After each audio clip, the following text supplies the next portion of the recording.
Hello, જય દ્વારકાધીશ મિત્રો, કેમ છો બધા? મજામાં ને? સ્વાગત છે તમારું મારી ચેનલમાં.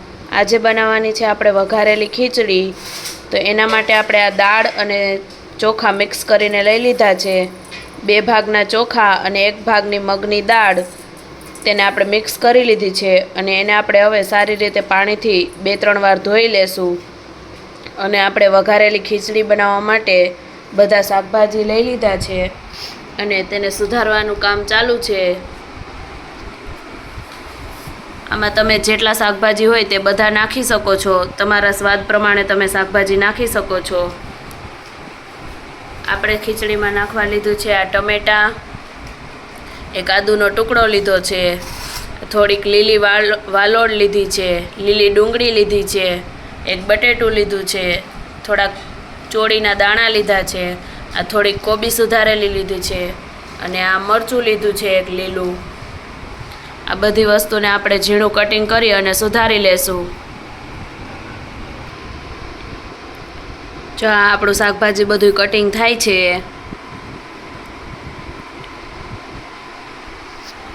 બધું આપણું કટિંગ થઈ અને રેડી થઈ ગયું છે. હવે તમે બીજા કોઈ પણ લીલા શાકભાજી કે જે તમારે પસંદ હોય તે આમાં વઘારેલી ખીચડીમાં નાખી શકો છો.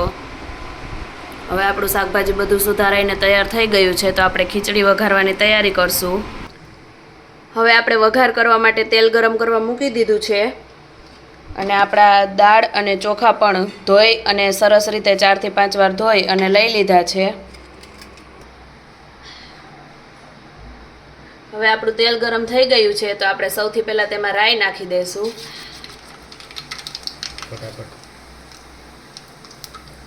ત્યારબાદ જીરું નાખી દઈશું.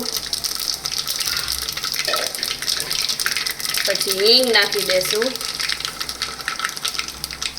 પછી આ 8 થી 10 મીઠા લીમડાના પાન નાખી દઈશું. ત્યાર પછી વઘારમાં આપણે આ જે આદુ ખમણીને રાખ્યું છે તેને નાખી દઈશું. પછી આ લીલા મરચાં નાખી દઈશું.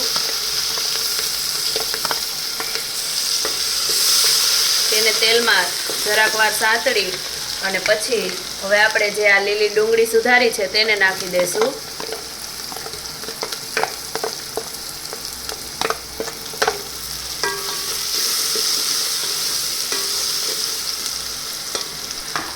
પછી આપણે આ ટમેટું એડ કરી દઈશું.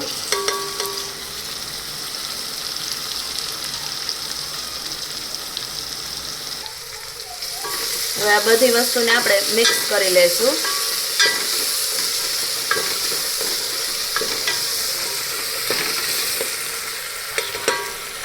અને ત્યાર પછી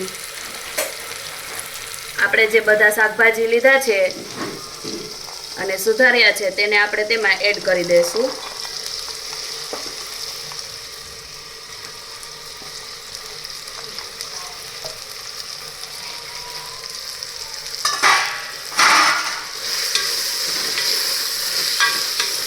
ખીચડીને પાકતા વધારે ટાઈમ નથી લાગતો, એટલે આપણે જે આ બધા શાકભાજી છે તેને આપણે તેલમાં પાકવા દેશું થોડી વાર માટે.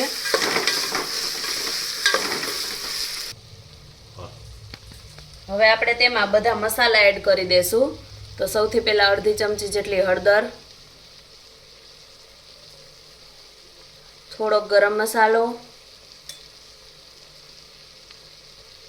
ધાણા જીરું પાવડર,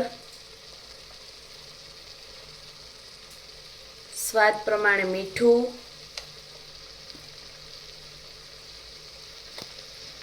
અને લાલ મરચું પાવડર.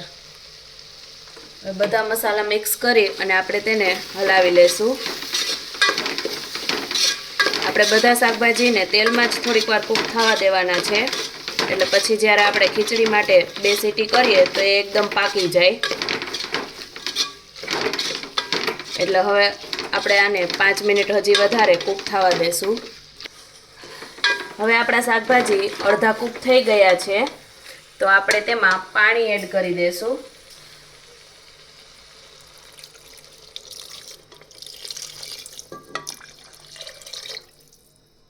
આપણે ખીચડી પ્રમાણે માપનું પાણી તેમાં એડ કરી દઈશું અને પછી આપણું પાણી થોડું ઉકળે પછી આપણે તેમાં દાળ અને ચોખા એડ કરીશું.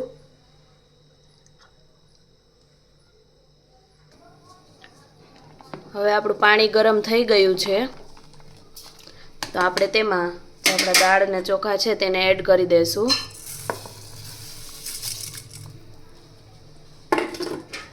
પછી તેને હલાવી લેશું.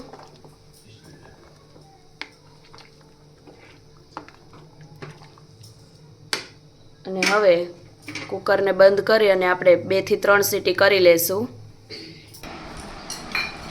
તો તૈયાર થઈ ગઈ છે આપણે મસ્ત ટેસ્ટી અને શાકભાજીથી ભરપૂર એવી વઘારેલી ખીચડી. અને ખાવાની શું મજા આવે. તો તમે પણ એકવાર જરૂરથી આ રેસીપી ટ્રાય કરજો અને કમેન્ટ કરીને જણાવજો કે કેવી લાગી. હવે આપણે તેમાં ઉપરથી એડ કરી દઈશું થોડાક લીલા ધાણા.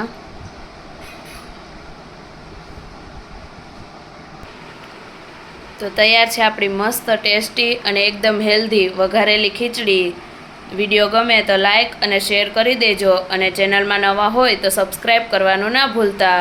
અને આવી અવનવી ગુજરાતી વાનગીઓના વિડીયો જોવા માટે એકવાર અમારી ચેનલની અવશ્ય મુલાકાત લેજો.